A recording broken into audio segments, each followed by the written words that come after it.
Berikutnya kita akan mempersilakan Bapak Dr. Budi Abdullah SHMH, Direktur LBH Islahiyah Medan dan juga salah satu pengacara di MAMTA ya, yang sudah melanglang buana lebih dari 20 tahun, khususnya dari perspektif hukum pidana. Jadi topik yang akan beliau sampaikan secara singkat saja, yaitu perspektif hukum pidana terhadap kejahatan usaha pertambangan yang sudah diawali tadi dengan pemaparan oleh Bapak Irmansyah. Kepada Bapak Dr. Budi Abdullah dipersilakan. Baik, terima kasih. Assalamualaikum warahmatullahi wabarakatuh. Waalaikumsalam warahmatullahi wabarakatuh. Mengingat waktu yang cukup singkat supaya nanti bisa berbagi dengan narasumber lain, waktunya saya padatkan saja. Yang terhormat Bapak Presiden Direktur Iqtisad Konsultan, Bapak Asop Profesor Agustianto MA. Kemudian yang terhormat para narasumber,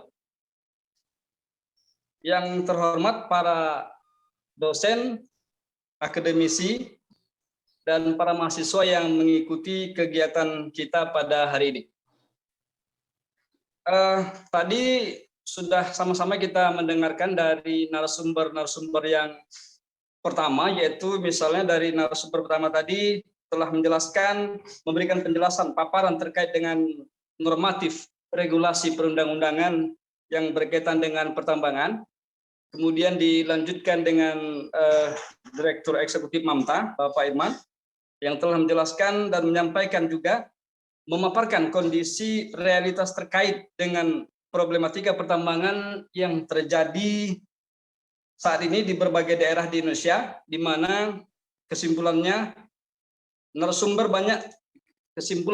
banyak menemukan penyimpangan izin atau melakukan kegiatan-kegiatan tambang di luar izin. Terkait dengan tema hari ini, diskusi hari ini, yaitu tentang membongkar mafia tanah bidang pertambangan, saya ingin menyampaikan dari aspek penegakan hukum terhadap mafia pertambangan dalam perspektif hukum pidana dan sedikit nanti dari aspek hukum perdata. Kalau misalnya kita lihat keberadaan undang-undang pertambangan ini diatur di dalam Undang-Undang Minerba yang adalah merupakan pembaharuan dari undang-undang yang sebelumnya, yaitu yang undang-undang terbaru Undang-Undang Nomor 3 Tahun 2020.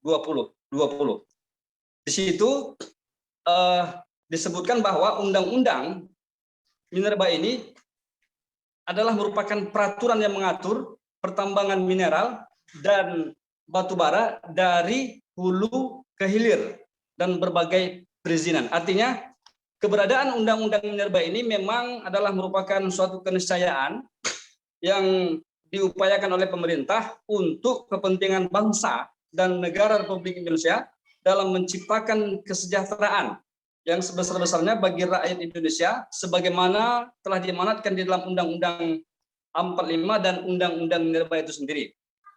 Di samping itu juga Undang-Undang Minerba ini sangat dibutuhkan oleh pemerintah karena pertama, Undang-Undang Minerba itu dapat mendorong, memberikan peningkatan nilai tambah produk pertambangan guna menguatkan daya saing negara Indonesia itu dibanding dengan negara lain, di mana yang tujuannya agar Indonesia mampu terbebas dari hanya sebagai penghasil bahan mentah saja.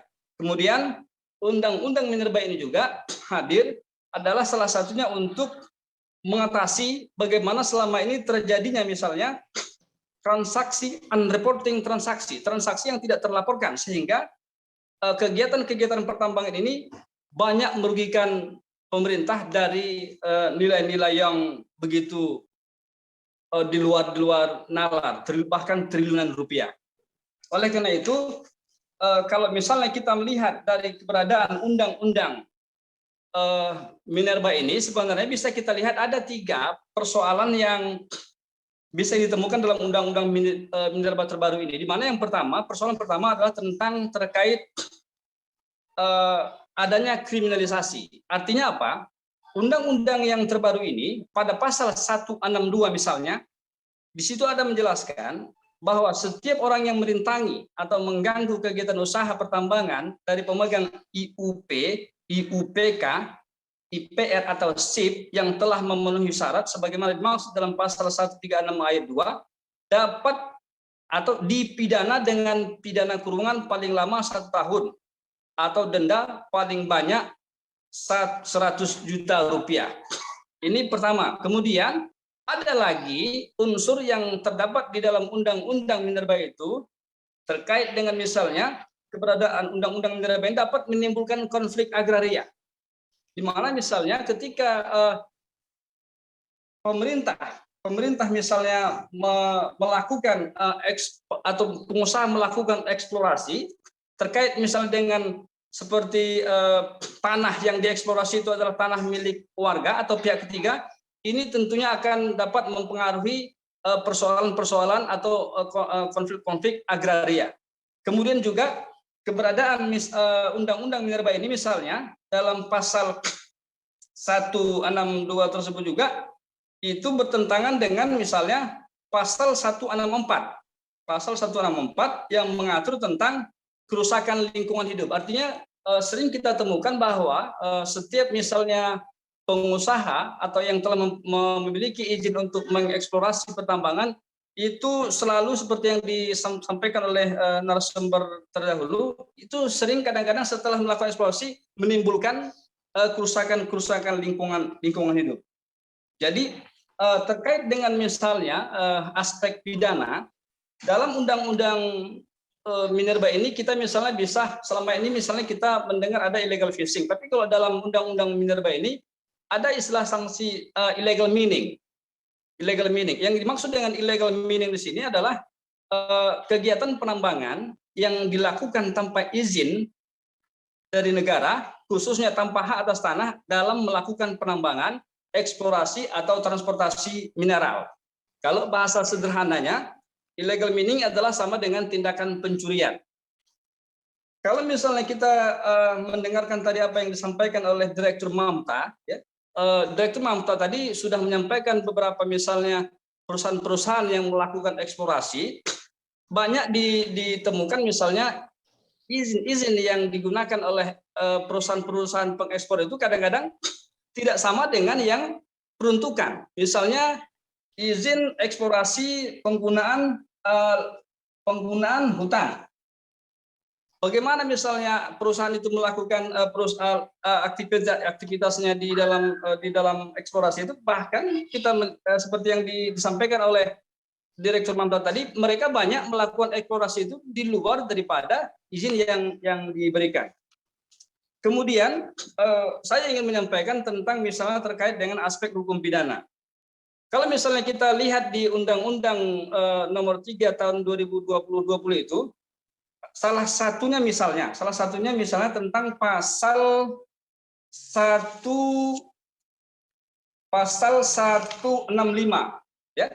Pasal 165 ini kalau misalnya kita lihat di Undang-Undang terbaru Nomor 3 Tahun 2020, 165 ini berbunyi seperti ini. Setiap orang yang mengeluarkan izin usaha penambangan, IPR, IUPK yang bertentangan dengan undang-undang ini dan menyalahgunakan kewenangannya diberi sanksi pidana paling lama 2 tahun penjara dan denda paling banyak 200 juta rupiah. Pasal tentang setiap orang yang mengeluarkan izin ini sekarang sudah tidak ada lagi di Undang-Undang Minerba yang terbaru. Tapi pada undang-undang terdahulu ini ada. Dengan misalnya dihapusnya undang-undang ini kan akan dapat memberikan kelalaian pada pihak-pihak terkait misalnya untuk memberikan izin, karena kita lihat di sini bahwa pasal untuk melakukan misalnya pasal untuk melaporkan yang terkait mengeluarkan izin untuk eksplorasi atau terkait dengan pertambangan itu tidak ada lagi diatur di dalam undang-undang minerba yang terbaru. Jadi ini juga nanti menjadi bahan kita ke depan bagaimana supaya undang-undang ini pasal yang dihapus ini tetap diperhatikan kembali supaya bisa nanti bagaimana agar ke depan nanti institusi yang mengeluarkan izin-izin terkait dengan pertambangan itu tidak sewenang-wenang untuk memberikan izin kepada pihak-pihak perusahaan yang untuk melakukan ekspor pertambangan. Kemudian karena waktu ya sangat singkat, saya hanya menyampaikan perubahan-perubahan misalnya dari undang-undang sebelumnya dengan undang-undang minerba terbaru. Kalau misalnya kita lihat pada ancaman hukuman, ya pasal 160 misalnya, di situ dijelaskan bahwa ancaman yang pada undang-undang sebelumnya itu 10 tahun, kemudian denda 200 miliar dirubah ancaman hukuman kurungan badannya dikurangi menjadi 5 tahun, tapi ancaman biaya dendanya ditambah menjadi 100 juta. Seharusnya undang-undang itu tidak alangkah lebih baiknya undang-undang itu tidak merubah ancaman hukumannya, karena itu sangat penting untuk memberikan efek jerah kepada yang misalnya perusahaan-perusahaan yang melakukan ekspor di mana mereka tidak memiliki izin untuk ekspor pertambangan. Kalau misalnya berkaitan dengan denda yang ditambah misalnya dari undang-undang yang terdahulu berjumlah 200 juta, kemudian 100 miliar, itu tidak masalah karena setiap tahun kan Indonesia mengalami inflasi. Jadi tidak ada persoalan misalnya dengan tingginya denda yang dibayarkan oleh pihak perusahaan yang melakukan ekspor tanpa izin.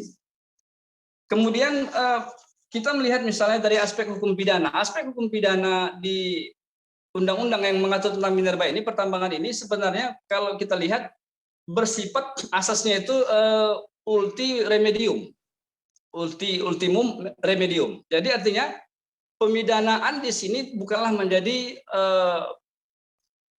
pertama diprioritaskan. Artinya kalau memang misalnya yang berkaitan yang bersangkutan dalam hal ini perusahaan melakukan pembayaran ganti rugi, maka hukuman badan itu dapat dikesampingkan. Jadi dengan demikian maka saya lihat kelemahan daripada undang-undang minerba ini tidak memberikan sanksi yang tegas. Artinya kalau misalnya hukuman itu diterapkan misalnya di samping selain daripada memberikan denda juga kepada yang bersangkutan, misalnya yang bertanggung jawab dalam hal ini di pihak perusahaan yang mengekspor itu juga dapat dilakukan hukuman badan. Jadi ini bisa menjadi bahan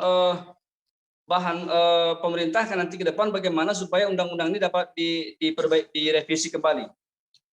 Kemudian terkait dengan aspek hukum perdata, dari aspek hukum perdata saya tidak banyak misalnya menyampaikan ya. Kalau misalnya dari aspek hukum perdata dalam hal misalnya terjadi kerugian masyarakat, dalam hal ini tentu saja masyarakat dapat melakukan gugatan ganti rugi ke peradilan umum di mana misalnya lokasi sengketa itu berlaku. Jadi saya rasa untuk sementara ya itu saja dulu ya. Nanti akan kita diskusikan. Saya kembalikan. Assalamualaikum warahmatullahi wabarakatuh. Waalaikumsalam warahmatullahi. Terima kasih Pak Dr. Budi yang sudah memberikan paparannya tadi dari perspektif hukum pidana umumnya ya, secara fokus. Ada tambahan sedikit tadi dari perspektif hukum perdata.